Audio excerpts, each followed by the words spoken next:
This is Support is Sexy, episode 572, and today we're going to talk about how to ask for feedback. Welcome to Support is Sexy. I'm your host, Elayne Fluker, entrepreneur, author, and founder of Chic Rebellion Media. 5 days a week, Monday through Friday, I bring you inspiring women entrepreneurs who share their wins and lessons to help you take your business to the next level.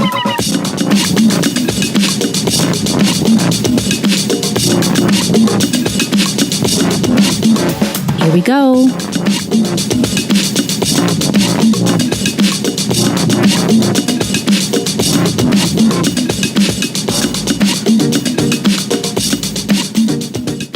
Hi, everyone. Welcome to a new episode of Support is Sexy. I'm so happy to have you here. You know, it just would not be the same without you. And today I am coming to you from Prague. I don't know if I've done an episode where I said I'm in Prague, but I'm no longer in Cape Town, South Africa. Now I'm in Prague in the Czech Republic, and I'm recording this from our co-working space. I'm in a call booth. There's padding on the wall, but you can still hear everything. So you may hear doors closing and the ventilation, and it sounds like somebody's vacuuming. It's a lot going on in Prague this morning. So if you hear all of that, just ignore it. Make it part of the ambiance. Pretend I'm in a bar and this is what's going on in the bar. You might even hear the conversation of the person next to me in the call booth. I don't know. They're not very private here. It looks like it's supposed to be private in here. Like I said, it's got padding on the wall, but you can still hear everything. But we're making it work, right? This is what we do when we have shows on the road. The thing is, I felt it was so important for me to record this episode for you right now. So I'm going to get into it anyway. And actually, it's funny. I wrote this idea out on my walk over to the co-working space. So our apartments are about 20 minutes away from here. I was walking and living this question, something you've heard me talk about a lot, about feedback, and living really the question of feedback that I've received from a lot of you who are fantastic, who always give me feedback whenever I ask for it on the podcast or anything else, which I'll talk about in this episode. So this is how this came up. This is why I had to record this right now. Now, one of the things, if you don't know this about me, that I'm passionate about is community and what you all need to support you in growing your business and growing personally. You know, they say entrepreneurship is the greatest journey in personal development, right? So both are so intertwined. In fact, I say that my work is at the intersection of leadership and self-love, because I do believe they're both so intertwined. So again, it's just really important to me, community-wise, taking care of you all in the best way that I know how to. I'm not a hero, obviously, but I want to be there to support you. I'm all about support, right? You know, we're all about it around here. Now, I absolutely love what I do, of course, with the podcast and all the things that I get to create. I get great joy from it. I feel so blessed and lucky to be able to do it and that I'm creating a life and a business and all the things that I love. But it's really about you. Might not seem like, actually, I won't say might not seem. Hopefully it feels like that, but I want you to know it's really about you. I want to support you, whether that's, again, through the podcast or anything else I create. If it's a course or a free something else or anything else, it's about you. And as I continue to grow my business, it's important that I know what would be the most helpful to you, right? So the only way, of course, that I can do this is through feedback. And I'm not talking about reviews or testimonials, although we love those, right? But those are usually things that come when things are going right. I mean, sometimes someone might leave a negative review, knock on wood. That was my own noise. Knock on wood. Did you hear that door slam? Oh my goodness, so loud. But knock on wood that I haven't gotten any negative reviews. Of course, critical reviews, critical feedback, love it, take it, but I haven't gotten anything quote unquote negative. But usually you do get a review or a testimonial when things are going right. But that's not what I'm talking about here. I'm talking about real feedback, especially when something's not working or you know that you could do something better. So even if it's not working, it's just not to the level that you want it to be yet, right? So now sometimes I know, here's the truth. Sometimes it's tough for us as entrepreneurs or creatives to ask for feedback, right? Because we're afraid of what people might say, or we're holding whatever we created so precious and we don't want anyone to criticize it. I get it. Some people say it's like your baby. But what I love and try to remind myself of is what Meha Agrawal said to us. Meha is the co-founder of Silk and Sonder, and she was on episode 527 of the Support is Sexy podcast. And she said that we have to, as entrepreneurs, be obsessed with solving a problem, not just creating a product. right? So you have to be obsessed with solving a problem, not creating your product. Sometimes we get obsessed with the product, the thing we want to create, whatever it is. It's pretty, we like it, we think it's useful, but are you solving the problem of your audience, your client, the people that you really want to reach? So for me, I am obsessed with serving you all. So I want to make sure that I'm creating things outside of, looking at numbers, signups, downloads, and all that stuff. I want to know that what I'm creating, the podcast, or like I said, anything else, is really working for you. So that's why I make it a practice to ask for feedback. And now, speaking of that, I want to say a special thank you to some women that I thought of on the walk over here. Just a few. Now, I don't have everybody's name down here, so nobody get mad, right? Blame my head, not my heart. I don't have everybody's name down here, but I just wrote down a few women that I've talked to, some since the beginning of the podcast, some more recently, who I've reached out to for different reasons for feedback, or they've just given me feedback on an episode or how something resonated with them or something else that they see that I could do better. Some of those women are Gail, Siobhan, Jennifer, Jay Bailey, Kamoy, Nicole, Leanne, Tacumbo, Roxanne, and so many more. So to all of you and to all the women whose names I don't happen to have down here, I appreciate your time, your insight, your attention, your feedback. I mean, it's all been so important to me as I continue to grow my business. Now, as we talked about as entrepreneurs, right, we want to be obsessed with solving a problem. So as I said, I'm obsessed with serving you all. And really the thing that I'm really thinking about a lot more now, and was thinking about this on the way over here, which is why I came up with this episode, I am obsessing about community. I'm all about us having a community where we can share, a safe space where support is sexy, listeners, mastermind members, etc., can connect. It's all about connection. In fact, I'm thinking of connection being my word or theme of next year. It's oddly enough, that's all coming together. Ding, just had a moment there. But connection is a word that really has been resonating with me lately for the past couple of months. And the importance of me feeling connected to the work that I'm doing, to family more, friends, etc. So it's important for me, for all of you, to have a space where we can connect and also obviously to get support. Because again, all about support around here. So I have the Support is Sexy Mastermind, which is an online community for women entrepreneurs. And it gives members access to masterclasses and monthly Facebook chats with me, and our Facebook group, which is a private Facebook group where you can share information about what you have going on or ask questions and get support, etc. But I will be honest with you, I have to tell you, I am wondering if Facebook is the best way for the group connection. I mean, the membership or community, I should say, connection. I'm wondering if it's the best way. I know I've had other entrepreneurs that I know, even if not personally, some other people that I just follow and hear what they're doing. They've said that they believe Facebook groups are now operating sort of like your regular, not Facebook page, but more so, I guess your page too, and your profile. So meaning a lot of your content or things that you create isn't quote unquote getting in front of people who are necessarily in your group. You know how before somebody posts, if you go through your timeline, if you're going through after they post, you would see it. Well, now they want you to pay for so many things to get in front of people. And I get it. They're a business. They got to make money. Facebook groups isn't at the place where they're making you pay, I don't think, yet to get in front of people. But I know a lot of people don't see content. So then a lot of people don't respond to things. And of course, now there are Facebook groups that I'm in, and I'm sure a lot of you are in, that are very active. Whatever they're doing, it's working. I don't know if it's working for me or for the group, for all of you. So I am obsessing about that. I won't say what is there a better way? It's a question I'm living. Is there a better way to create community for the Support is Sexy Mastermind members? Or for overall, is there a way to create better community to make sure women have support online, especially? Now, I'm thinking of doing some offline things, some events, especially next year, but only a limited number of people can come to those, right? I'm not doing a conference or anything like that yet.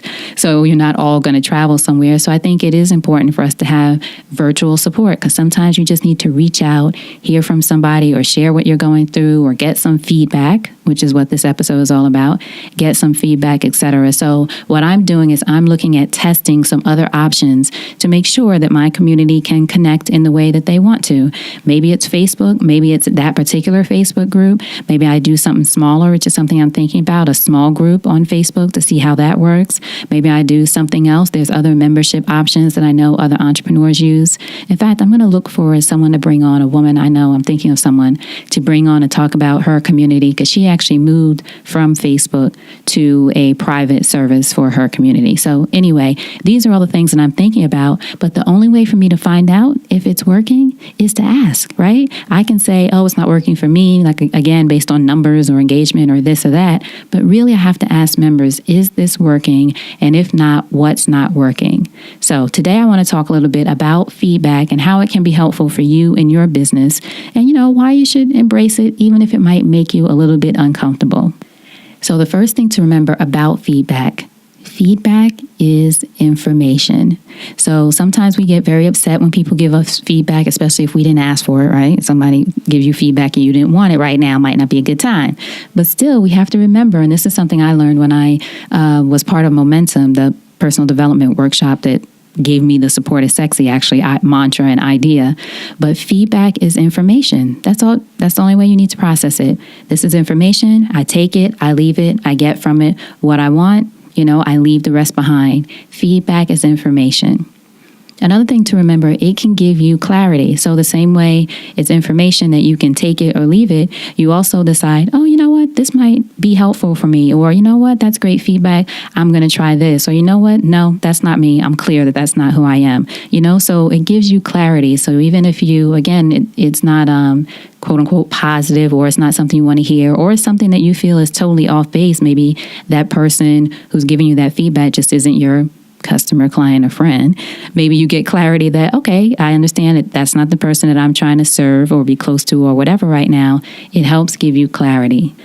The other thing is feedback helps you focus on how you can better serve. So that's very big for me. Like I said, being of service, community is something that I'm working on, being more of service, of building a community, I should say. So it helps you focus on how you can better serve. So if you're someone and serve means whatever, if you're creating something, not serve, just you have a service business, serve in whatever way you're creating your business or building. Feedback will help you say, okay, well, this is what people are asking for. I mean, think about companies like Instagram, for example, which started as, I might be making some of this up, but I think this is accurate. It started as something else, let's say. I won't say exactly what it was. It started as a different kind of photo app, and then what people really loved about it was the filters, and they sort of revamped the whole company based on people's feedback. And you hear tons of companies say this, or people say they started a whole other service business, and they had this one framework that they were sharing, and that was a thing that people really gravitated to. I recently heard the guy who started, I think it's called Story Brand is the company.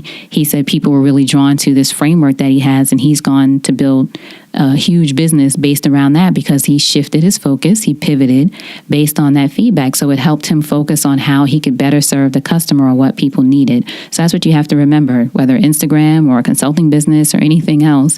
If you take that feedback and really listen to that feedback and see what people are gravitating toward or what they're leaving behind, it can help you serve better. And the last thing I'll say about feedback or why it's good and why I think you should listen to it is you should take it personal. Now, some people say, don't take feedback personal. I say, take it personal, not personal to the point where it, quote unquote, hurts your feelings or they're personally talking about you, unless they are personally talking about you. But we're talking basically about your product and your business or your service.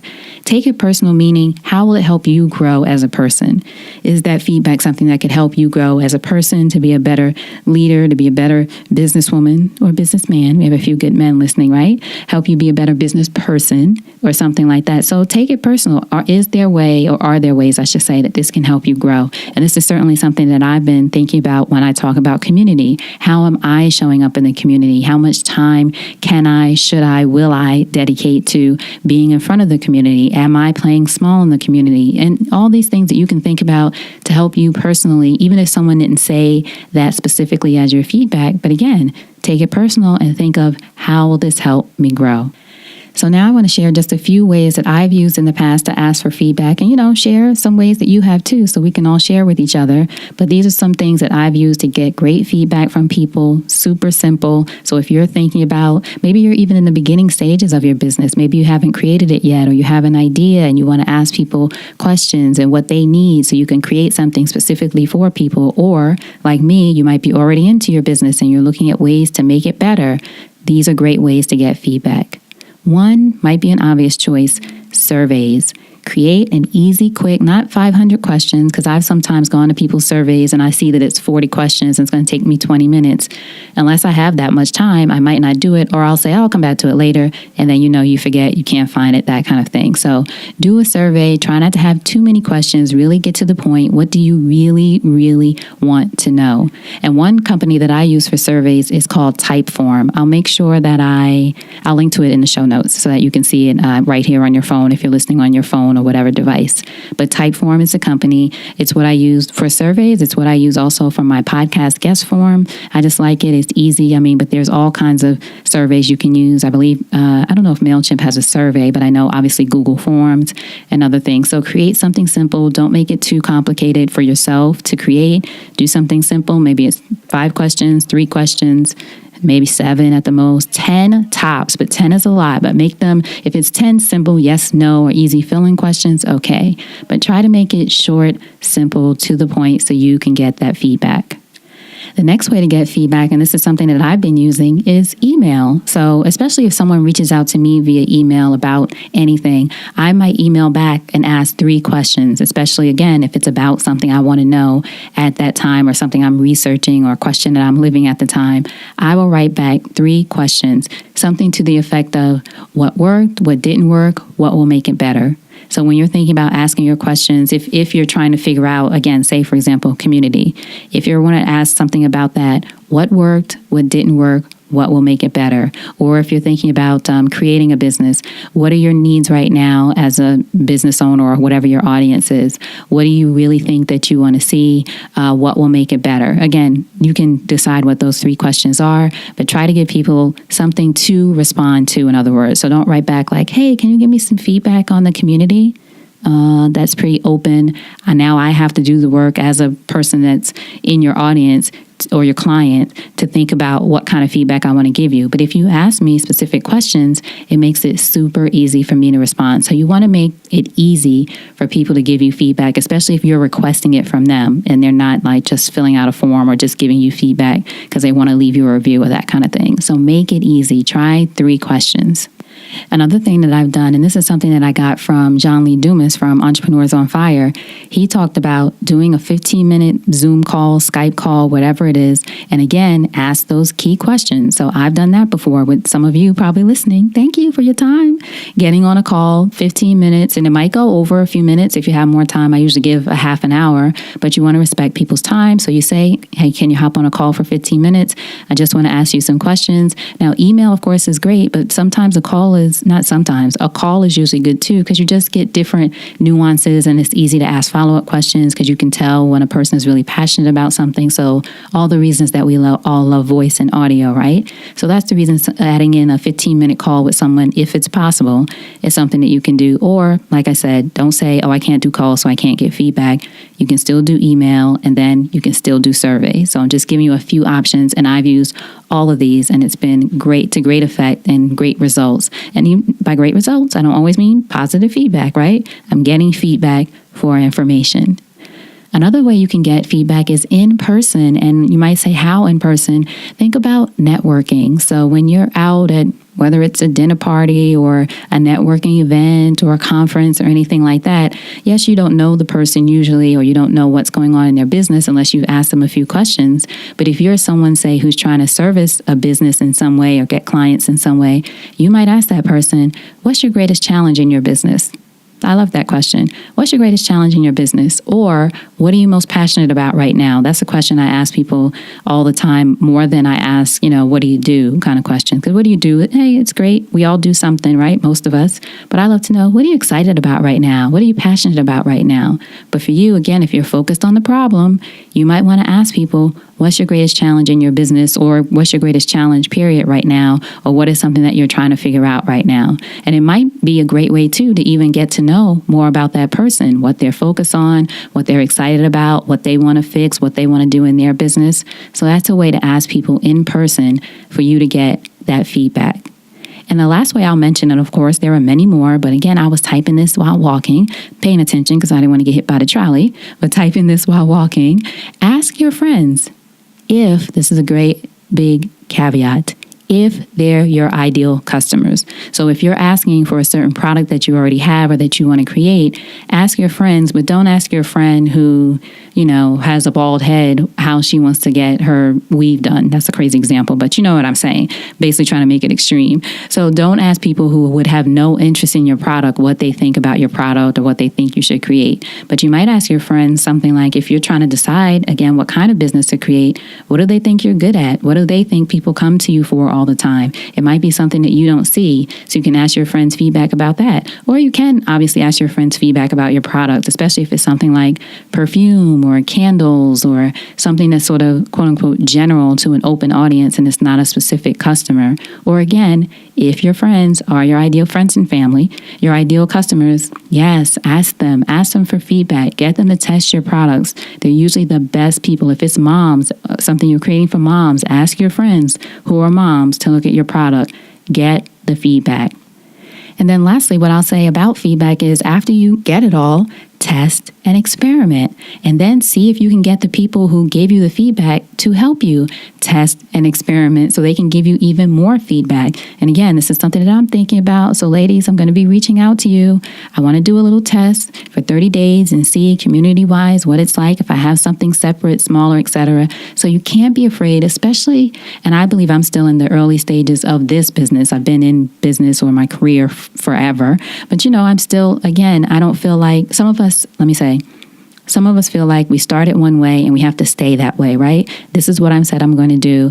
This is what I'm going to do forever. I'm never going to change it, or I might tweak it here and there, but I don't want to make any big changes. But if it will make your business better, or if it will make your product better, or most important, if it will serve your audience better, you got to do it. You got to make a change. And as long as it aligns with your brand and what you're creating and who you are as a person. I'm not saying change and do something that's totally off base for you. But for the most part, if you're looking at your audience, people that you want to serve, and they're telling you this works better for me than whatever the other thing is that you started with, you got to experiment, you got to try, and you cannot be afraid to make the change. I believe just be transparent about the change, which is something that when people give me feedback about a product or a service, I'll say, you know what, I think you're right. This is what I'm looking at doing to change it. Or I'll just say, okay, thank you so much. I'll look into that. Whatever it is, take the feedback and be transparent about what you're doing to look at the change.